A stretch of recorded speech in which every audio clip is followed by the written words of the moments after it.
너나 잘 하세요. 여기저기 훈수들 시간 있으면 방독면 쓰고 니네 동네 제염 한 바퀴나. 페페TV, 대한민국을 대표하는 시사 경제 채널 페페TV에서 알려드립니다.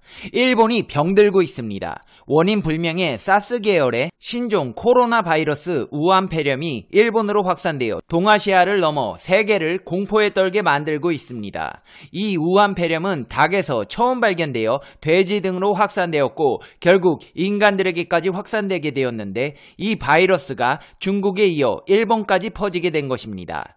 이뿐만이 아닙니다. 일본의 도쿄올림픽을 200일 앞둔 지금 성화 출발지에서 방사능 핫스팟이 발견되어 초비상사태에 돌입하게 되었습니다. 여러분, 이래도 일본 가겠다는 분들 계신가요? 제가 늘상 영상 후반에 강조하는 말이 있습니다. 인생에서 가장 소중한 건 바로 당신, 자기 자신입니다. 제발 한순간의 호기심으로 당신을 병들게 하지 마세요. 오늘은 이렇게 소중한 당신을 위해 방사능은 물론 바이러스가 퍼져 병들어가는 일본을 집중적으로 털어 일본의 위험성에 대해 알려드리는 팩트 폭격기 페페TV에서 팩트로 알아보겠습니다. 페페TV 팩트 체크. 코로나 바이러스는 1930년대 닭에서 처음 발견된 뒤 개, 돼지, 조류 등의 동물에서 발견되었고 1960년대에는 사람에게도 발견되었습니다.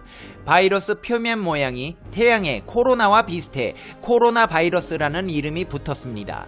코로나 바이러스는 유전 물질로 단일 가닥의 RNA를 가지고 있으며 외피로 둘러싸여 있습니다. 코로나 바이러스는 숙주에 들어가 자신의 RNA를 복제하고 필요한 단백질을 만들어냅니다.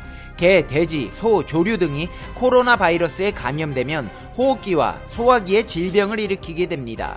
고양이와 쥐에 감염되는 일부 코로나 바이러스 중에는 치사율이 높은 것도 있습니다. 코로나 바이러스는 보통 가까운 종끼리 감염된다고 알려졌지만 사스를 일으키는 사스 코로나 바이러스의 경우 원숭이, 개, 고양이 등 다른 포유류들도 사람에게 전염시킬 수 있습니다. 메르스를 일으키는 메르스 코로나 바이러스의 경우 사우디아라비아 내 낙타 접촉에 의해 사람이 감염된 사례가 보고된 바 있습니다. 사람이 코로나 바이러스에 감염되면 콧물, 기침, 열 등 코감기 증상이 나타납니다. 기침이나 재채기를 통해 공기로 전염되며 악수 등 신체 접촉을 통해서도 옮길 수 있습니다. 이런 신종 코로나 바이러스가 중국 중부 후베이성 우한에서 발생해 일본으로 옮겨간 것이 처음으로 확인되어 일본 국민들을 공포로 몰아넣고 있습니다. 일본 후생 노동성 발표에 따르면 가나가와현에 사는 30대 중국 국적 남성을 국립감염연구소가 검사한 결과 신종 코로나 바이러스에 감염된 사실이 확인되었습니다. 일본에서 신종 코로나 바이러스 감염자가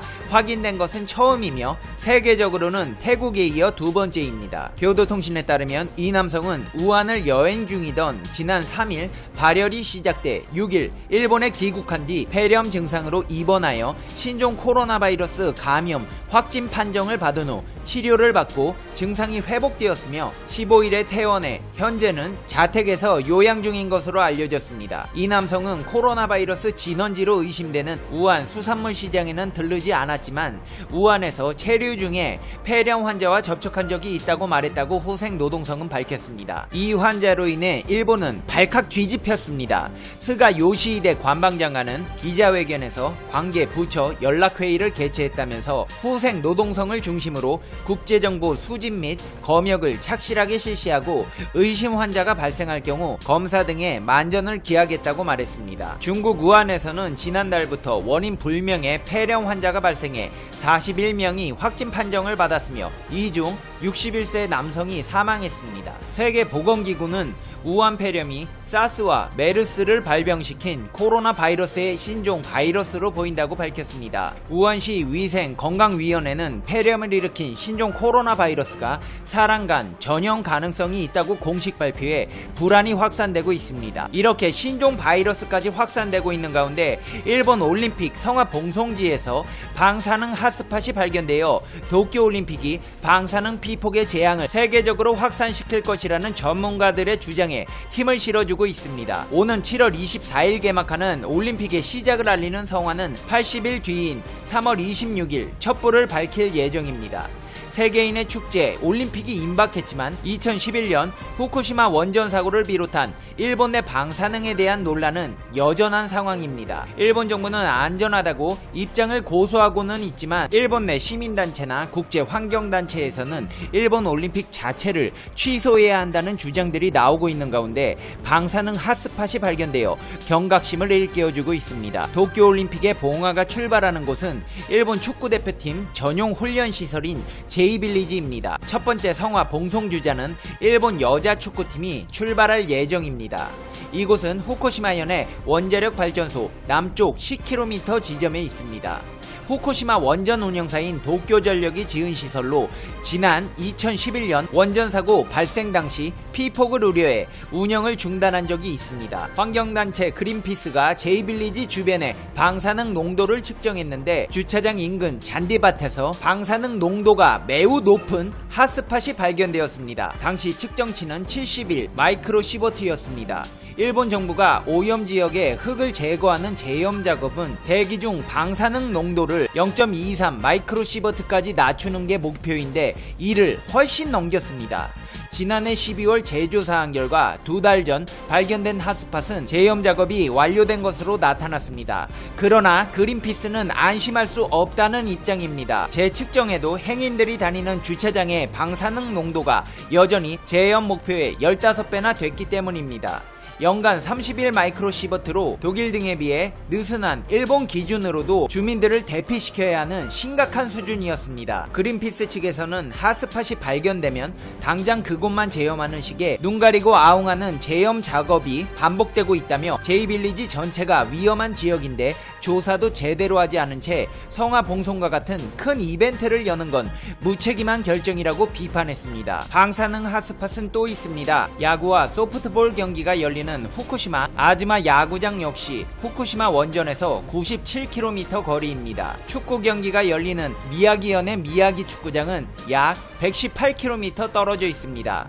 사고 원전과 그리 멀지 않은 곳에서 인기 종목 경기가 벌어집니다. 아즈마 야구장을 관리하는 공원화협회는 매달 방사능 수치가 대체로 0.2 마이크로시버트를 넘지 않는 수준이라는 확인되지 않은 자료를 발표하지만 그린피스가 지난해 10월 원전으로부터 약 20km 떨어진 나미의 마을을 측정한 결과 방사능 농도가 최고 90 마이크로시버트에 달했습니다. 그린피스 측은 아즈마 야구장이 산으로 둘러싸인 지역에 있고 비가 오면 방사능 농도가 높아지는데 올림픽 기간은 태풍과 비가 잦은 시기라고 우려했습니다. 실제로 지난해 태풍 하기비스가 지나간 뒤 제염 작업을 마친 곳의 방사능 수치가 2000배 정도 증가한 사례도 있습니다. 후쿠시마 원전에서 244km 떨어진 도쿄 주 경기장은 방사능 유출 지역과는 어느 정도 떨어진 편이라 비교적 방사능의 영향이 적을 것으로 보이지만 여기도 위험합니다. 2017년 노벨 평화상을 수상한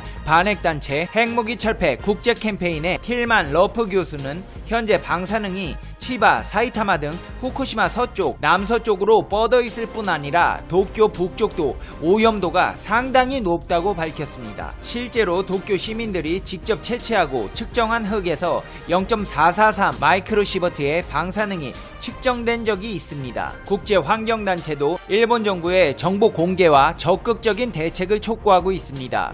그린피스 측은 일본 정부는 여전히 방사능에 제대로 대응하지 않는다면서 올림픽을 후쿠시마 재건에만 활용하려고 한다고 비판했습니다. 그렇다면 일본 언론은 이런 방사능의 심각성에 대해 조사해 오염도를 줄이기 위해 노력하고 각성하자는 취지의 기사를 작성하고 있을까요? 아닙니다. 일본이 그렇게 미래지향적인 생각을 할 사람들이었다면 한일 관계가 지금 이렇게 되지도 않았을 겁니다. 대신 일본 언론은 한국 언론을 향해 기레기 들이라며 싸잡아 폄하하는 시리즈의 기사를 게재해 논란이 일고 있습니다. 극우 보수 성향의 상케이 신문이 기레기로 불리는 한국 미디어 연구를 주제로 시리즈를 시작하면서 취재 기자의 광고 할당이라는 제목의 첫 기사로 한국 신문업계를 비판했습니다. 기레기를 한글로도 표기하면서 언론을 야유하는 표현이라고 조롱해댔습니다. 상케이는 작년 말 경향신문이 특정 기업과 관련한 기사를 내보내려고 했다가 사장이 해당 기업으로부터 협찬 광고를 약속받고 기사를 삭제한 사건을 거론하며 돈밖에 모르는 한국 언론은 믿을 수 없다는 식의 기사를 냈습니다. 산케이신문은 한국의 대형 미디어는 상당수 이런 문제를 무시하고 있다며 경향신문 사태에서 드러난 문제가 한국 언론 업계 전체의 관행인 것처럼 보도했습니다. 아베 정권과 가까워 살아있는 권력을 거의 비판하지 않는 산케이신문이 기레기라는 표현까지 쓰면서 한국 언론 전체를 비판할 자격이 있느냐는 지적이 일본 언론 내에서도 제기되고 있습니다. 산케이신문의 이런 형태는 한국 때리기 캠페인을 벌이며 새로운 타겟으로 한국 언론을 겨냥한 것으로 한마디로 어처구니 없게도 똥 묻은 개가 겨 묻은 개 나무라는 상황이 연출되고 있는 겁니다. 이제 페페TV의 결론 듣겠습니다. Conclusion. 페페TV. 너나 잘 하세요. 누가 누굴 지적하는 겁니까? 아니 북한발 미사일 5번 내보내서 전세계를 위협에 빠뜨리게 한 일본 언론이 누굴 지적하는 거예요? 여기저기 훈수들 시간 있으면 방독면 쓰고 니네 동네 제염 한 바퀴나 하는 건 어떠세요? 방사능 동식물들 감추느라 기사도 못 내게 하는 일본 언론의 자유나 보장하시라고요. 아무튼 일본 방사능부터 신종 바이러스까지 아주 난리네요. 여러분은 건강하셔야 합니다. 건강해야 행복도 누릴 수 있습니다. 페페TV 시청자 여러분은 어떻게 생각하세요? 페페TV는 여러분의 생각이 궁금합니다. 댓글로 여러분의 생각을 남겨주세요. 여러분 오늘 뭐 드셨나요? 저는 오늘 3,000원짜리 짜장면 먹었는데 너무너무 맛있어서 행복했습니다. 행복은 멀리 있는 게 아닙니다. 꼭 비싼 음식을 먹고 비싼 옷을 입어야만 행복한 게 아닙니다. 저렴하더라도 따뜻한 옷, 싸지만 정성이 들어간 음식, 남들의 시선에서 자유로워지고 내가 만족한다면 그게 바로 행복인 것입니다. 나는 성공의 열쇠를 모른다.